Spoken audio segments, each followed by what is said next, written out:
Okay, I'm going to go ahead and get started. How's everybody doing today? You may need to unmute yourself.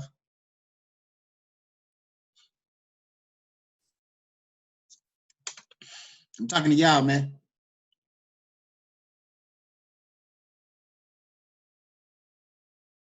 Yep. Are you there? Anybody? We can end if not. Can you all hear me okay?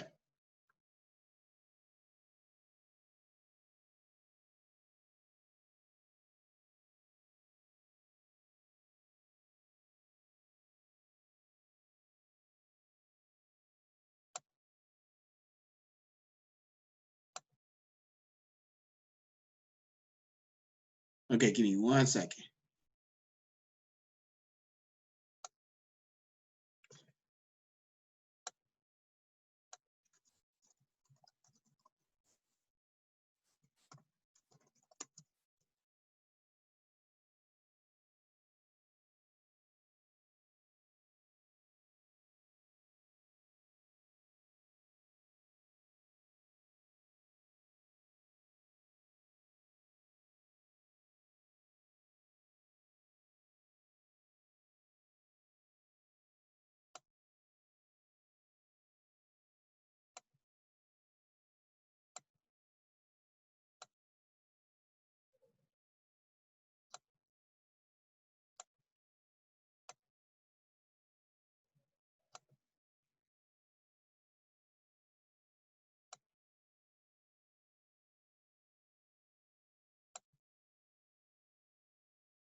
John, can you hear me okay?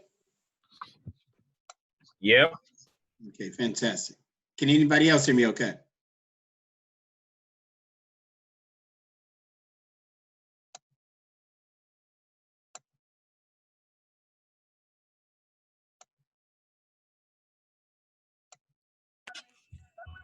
Dr. Muhammad. Yes, Ms. Jones. This is Miss Bowers. I'm with Miss Jones. You removed me off the meeting. Wait, who is this? Miss Bowers. Okay, yes, yeah. Like I'm talking to y'all and nobody's saying anything. So if y'all if this is background noise, I'm removing you from the meeting. So I was asking everybody, like, are you out there? And I mean, I can hear you, but I didn't want. Sure. Yeah. When I'm asking you a direct question. Jones, like with each other, so we don't want to hear like. Okay, so you and Amani are sharing the phone? No, we're in the same, like we're around each other. Okay, for I sure. don't want to like. Okay, most definitely. But y'all can hear me okay now, right? Yes, sir. Can you hear me? Yes, I can. Outstanding. So we left off last time talking about a theory, and as always, try and make sure that you understand this in your own words. And we left off talking about the three major theories within the within sociology. Does anybody recall what they are again? The three major sociological theories.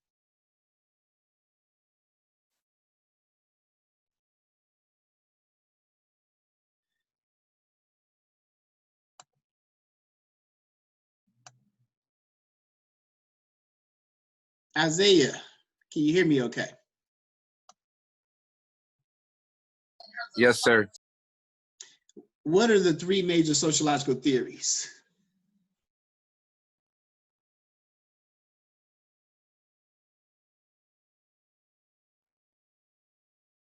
I do not know, sir. Sure. So let me begin to explain something for you all, and this will be recorded as well so that everybody gets a chance to hear it eventually. As I expressed in the beginning, this is a reading intensive class. If you don't keep up with the reading in this class, how do you think you're going to perform? I'm talking to y'all. Unmute your mic.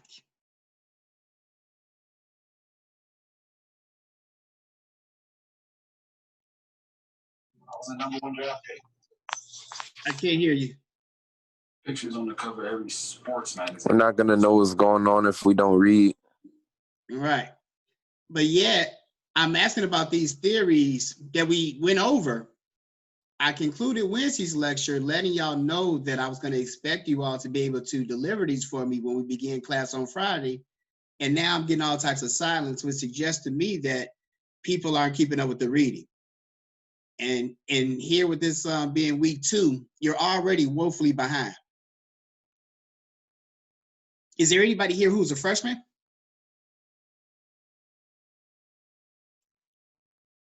Anybody a freshman or a first-time student here at Allen?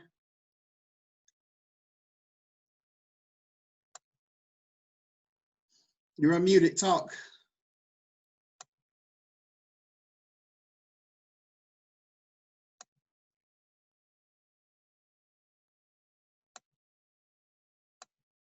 Well, I'm gonna go ahead and record this lecture. I'm gonna let y'all get started with y'all weekend, and I'll post this later on, okay? Have a good one. All right.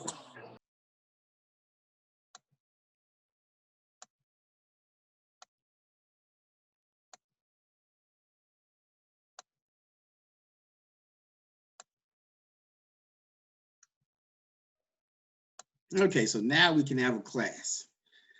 Clearly, students weren't prepared today, so rather than go ahead and endure that frustration, we'll just present the information directly. As communicated, however, without reading, all of this information might as well be in German. As many of you will probably soon find out, quite painfully and unnecessarily. But sometimes, you know, as young people, we have to learn lessons the hard way. So theories we talked about again, tries to predict social events and explain some level of cause and effect. We talked about on Wednesday and a little bit on Monday, some of the major theories, including structural functionalism, conflict theory, and symbolic interactionism, which nobody could identify today for some reason. These theories are looked at 2 levels, the macro and micro. Macro, as we talked about, looks at whole societies. Micro level looks at more individual and group behavior. These theories, as seen here in this diagram, can be quickly summarized in your textbook. And this speaks to my frustration, is that this is just like an insane amount of laziness. And our population we're in an environment where our population can't really afford such things. It takes maybe 5 minutes just to view this. And I think you'll have a good sense of it, but clearly we couldn't be bothered with such things. It's all good.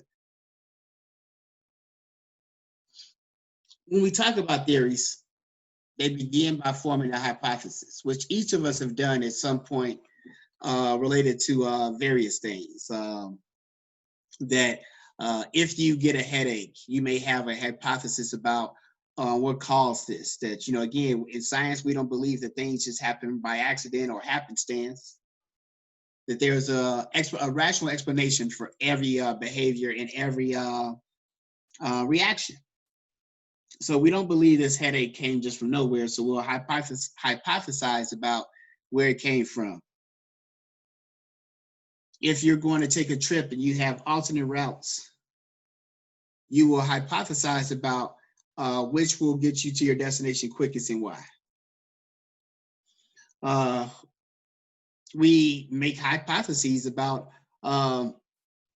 if we've ever gone on a diet or something like that, about what would be the effects of this diet, both in terms of manifest and latent impacts. So you've made an educated guess about all types of things. Looking outside and wondering if it's going to rain today and how you should proceed accordingly. This goes into the next part of the research cycle, which is observations. And observations come in a lot of different ways. One of the more challenging aspects of social science is really becoming strongly rooted in methods.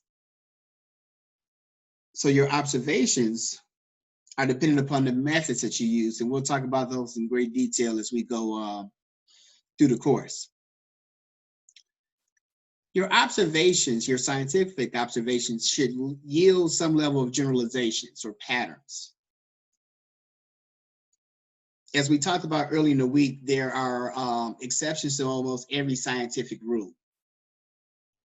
In general, it takes 9 months for a baby to come to term. But there are many exceptions. Some of you all may have, been exceptions like that in your own conception. In general, South Carolina is a very hot state. But surely within its history, there have been some days or even extended periods where it's had really frigid weather. In general, men make more money than women. There are many exceptions to this rule.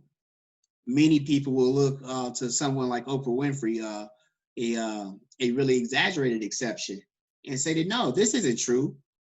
I know women that make more than men, so no, that's not a factual statement.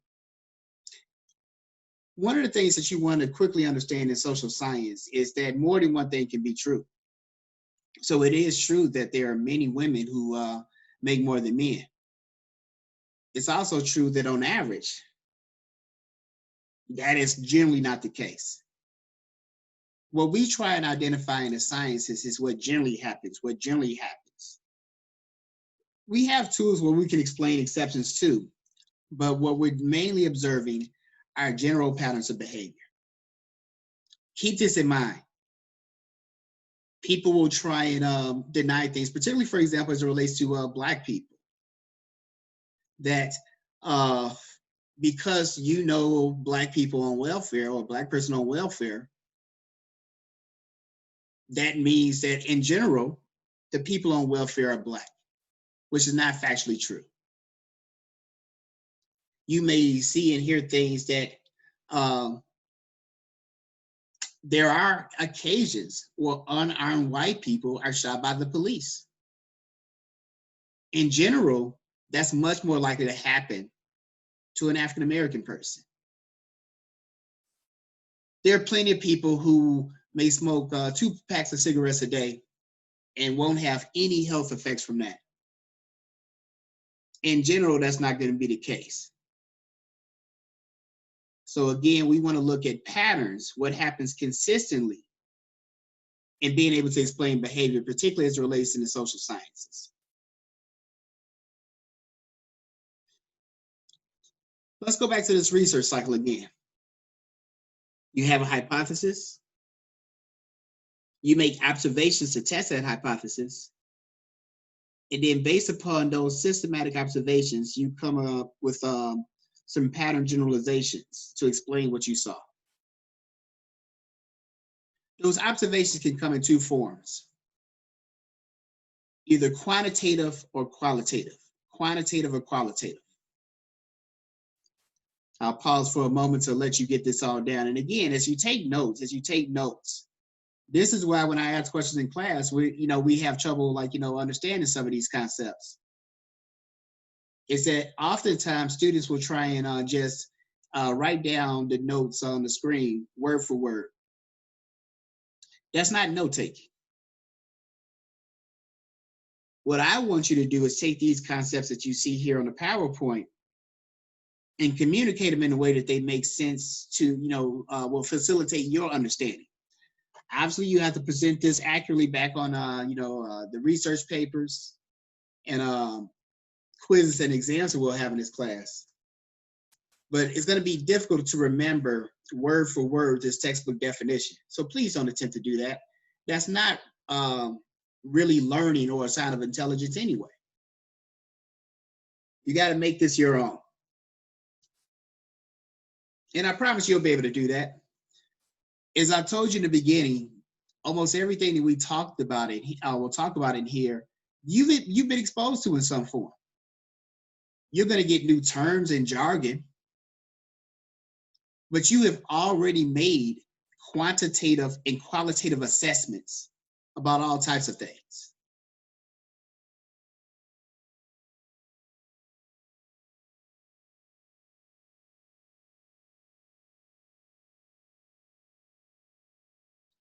Quantitative is where we're dealing with numbers, where we can Measure something numerically. We can measure something numerically. Keep that word in mind. Measure, measure, measure, measure. As I told you before, science involves studying the relationships of cause and effect. So let's go back to my diet hypothesis that I spoke about a moment ago. That if you start a diet that you think will cause you to lose weight, you should be able to measure the effects of that in pretty short order, right?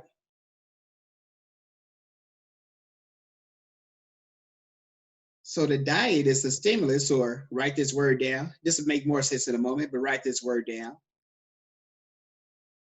The diet was the variable that you're introducing, expecting that it's going to change some result. In this case, your weight. In this way, we can compare which diet method works better than another. If I use one method and I lost 20 pounds, and then I used another, I only lost, 10, then we can make a conclusion. Now, of course, that's a simplified social scientific experiment, but bear with me for a moment. But we can make some conclusions about those two diets based upon the numbers. Dealing with weight, the ideal way to, again, measure weight, obviously is by just, measuring like the effect of the diet. Let me be more clear with my language. Measuring the effect of the diet may best be served by just getting on the scale every day and looking at what the number says. But that might not be the only way.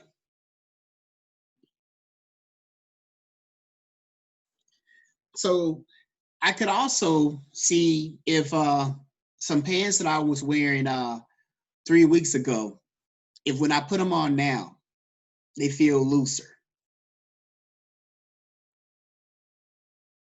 That's a way of me telling that, again, this variable is causing some result, is causing some effect. And I can see that even without the use of a number. I can see with my eyes that a change has occurred. And that change can even be measured. I can see that if, my lady gives me a few more compliments than, she was, a month ago. I can see that if in climbing the stairs to Chappelle, I don't feel quite as out of breath as I did before I started this diet. None of those are all effects that I can see of the diet. None of them have anything to do with numbers. So in our own lives, we often use, both of these measures. As consumers, obviously, we look at the cost of an item, and again, think of it just like this. We look at the cost of an item, its quantitative value, but the qualitative value can sometimes be more difficult to measure.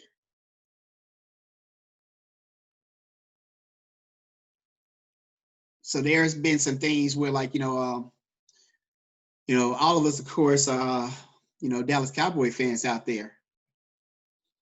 So I may pay like, $600-700 for a ticket quantitatively. The qualitative value oftentimes will go, beyond more than that. So the same way you've seen like those MasterCard commercials back in the day, where it'll give you the price for something, and then it'll like, finish with describing something that's priceless. Now, that shit wasn't priceless. It cost like $700. But you get the point. We'll dig into this more deeply, particularly as we get into your specific research topics. But keep in mind what we just talked about: observation. Double back and using my my weight gain or weight loss example, where we can observe weight loss By using numbers, we can observe weight loss qualitatively. It is believed that we can approach the entire social scientific world in these ways.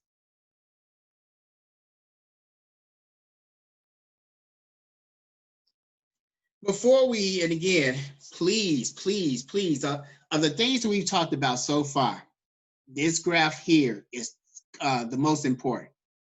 I'm going to leave it here for a few moments for you to take in. As always, this information can be found in your textbook,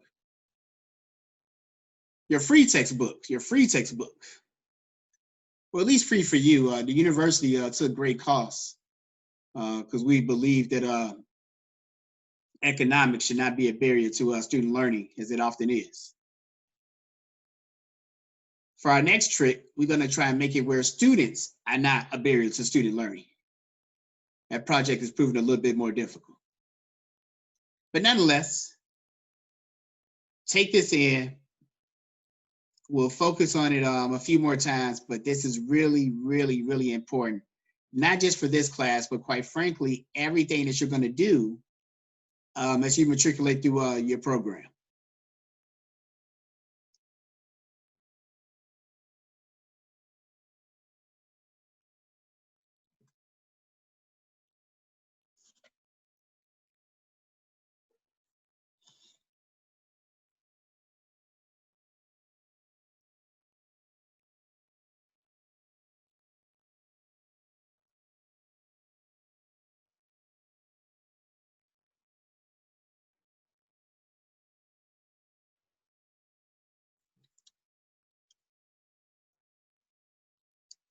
So when you have a hypothesis, again, an educated guess,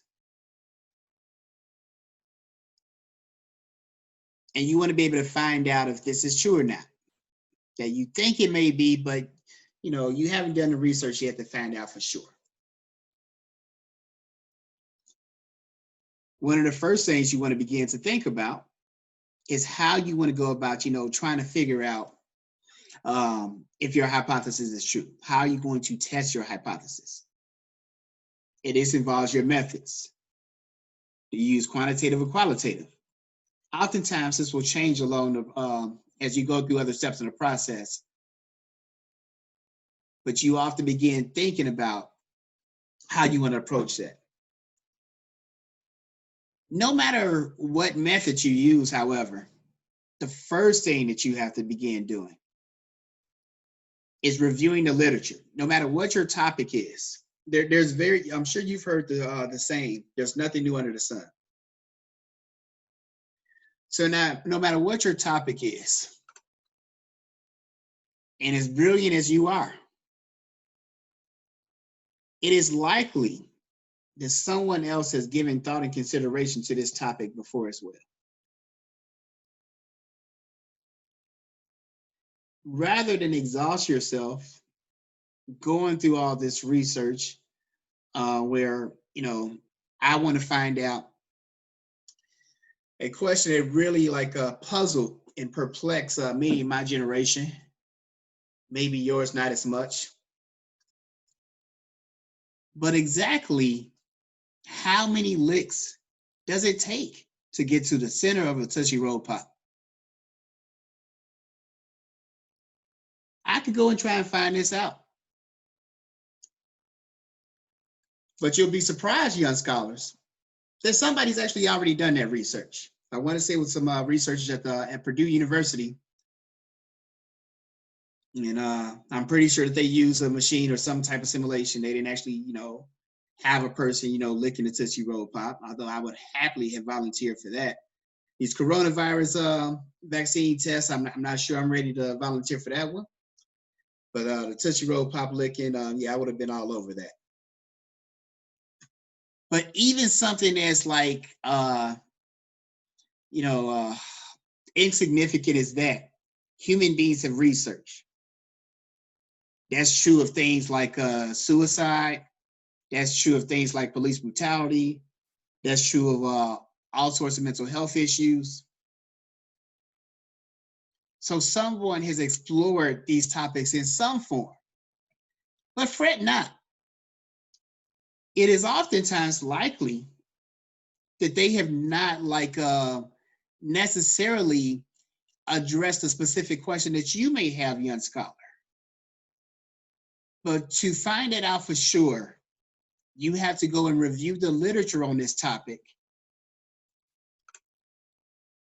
to make sure that you're not reinventing the wheel, to make sure that you don't approach your own research with intellectual gaps that could be eliminated by finding out what's worked and hasn't worked before in other similar research projects. And a lot of times it'll give you other things to think about. It's an arduous process. So with this in mind, whatever area of literature you're reviewing, I would highly recommend that it's something that you're passionate about and that you really care about. Because again, in reviewing that literature, you're going to come across many things that have very little to do with what you're focused on, but you have to push through that literature anyway. The more you do it, the easier this becomes. It's never easy, but the easier it becomes. This continues to help you to, again, tighten up your hypothesis. As again, I know in my own experiences that this process helps me to reshape things and really focus in exactly what I'm trying to look for. So say, for example, I might want to study the topic of police brutality. Well, there are a lot of areas I could look at with that, and many people have studied that. So perhaps I want to look at police brutality as experienced by millennials. Perhaps I want to look at police brutality as experienced by Black millennials in the state of South Carolina. Perhaps I want to look at the mental impact of Black millennials who have been victims of police brutality 5 years after the incident. These are all things I'm thinking off the top of my head, and we could go on all day just in terms of the specific area. So police brutality is very general. There are almost an unlimited of ways and angles that we can approach this topic. Secondly, a thing that's really important, and this is one of the things that I hope that you'll take heart here and begin to approach this class with a little bit more seriousness. To say I'm disappointed with where we're at so far would be an understatement. I asked earlier how many of y'all were freshmen because my thinking would be, in seeing some of the names in this class, that most of you are probably have heard of Dr. Muhammad before and are familiar with my reputation and the reputation of the structure and rigor of my classes. In short, I demand a lot with no apology. If this is not for you, that is totally okay. This particular class is not a requirement. But if you stay in here, you really need to be expected to work to avoid getting your feelings hurt or to get your GPA bumped down. You still have time to do that, but and if you haven't heard about my classes, I highly recommend that you ask around some of your classmates. My classes and my personality is, it's not for everyone. I feel that. But I make no pretense about what the expectation level is here. And I make that point to say that these are very heady times that we're living in. And social scientific research probably has not been more important than it's been at least in 50, 60 years, maybe ever. It's something I take very seriously, and I have very little patience for those who don't, particularly as we live in times where people get their information and make really bad decisions based off of faulty, non-scientific information. As social scientists who have to complete a senior thesis, I wouldn't be doing my due diligence if I didn't, hold you to these type of standards as just students, but quite frankly, even as citizens of this country. So we need to do a little bit better and take this stuff seriously. If not, there are a lot of other classes on this campus. I would encourage you to avail yourself to them. So as you go through the literature, it's going to shape your thinking and help you to really pinpoint exactly what it is that you, Isaiah, Jasmine, Janiyah want to look for specifically.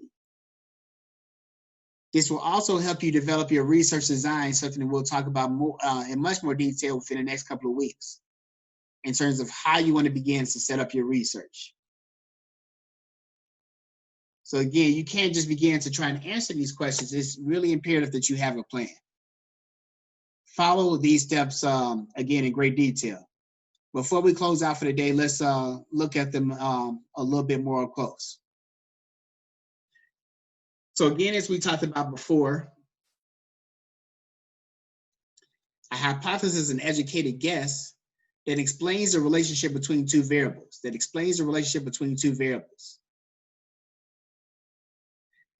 Reading is fundamental, but both the author and your professor make attempts to make this information as accessible to you as possible. So as you look at this PowerPoint, and hopefully you're not just doing this aimlessly, why do you think these words here on the screen are in bold print? Why do you think these words are in bold print?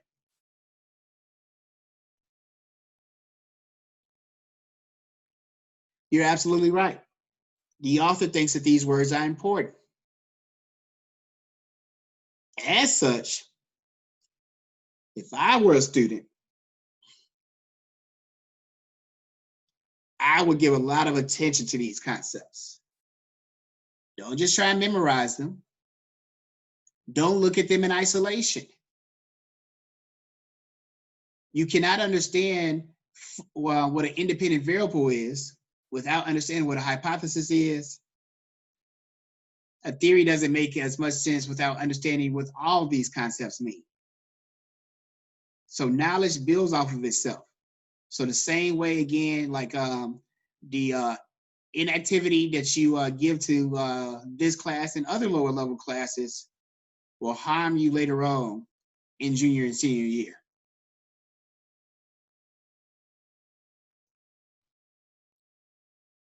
My task, now again, you're getting here with a lot of information, both in the book and in class. So by no means do I expect you to look at this stuff and you just have it all down pat in short order. That's where I come in. I promise you, I'll help you understand the concepts, but I can't do that without your help. Like, this is not a passive learning environment. If you don't make effort to engage this material, the only thing I'm going to do is frustrate the hell out of you.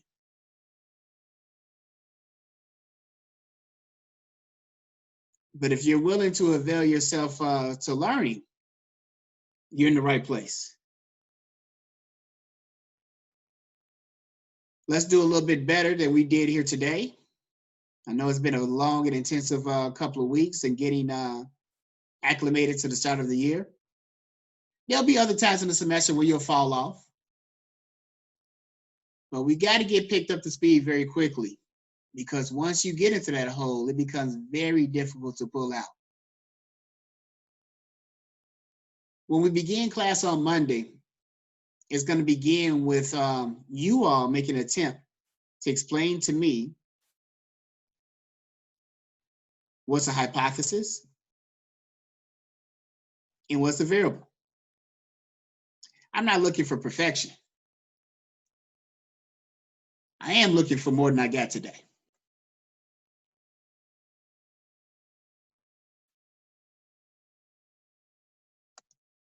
If you have any questions over the weekend about how to, about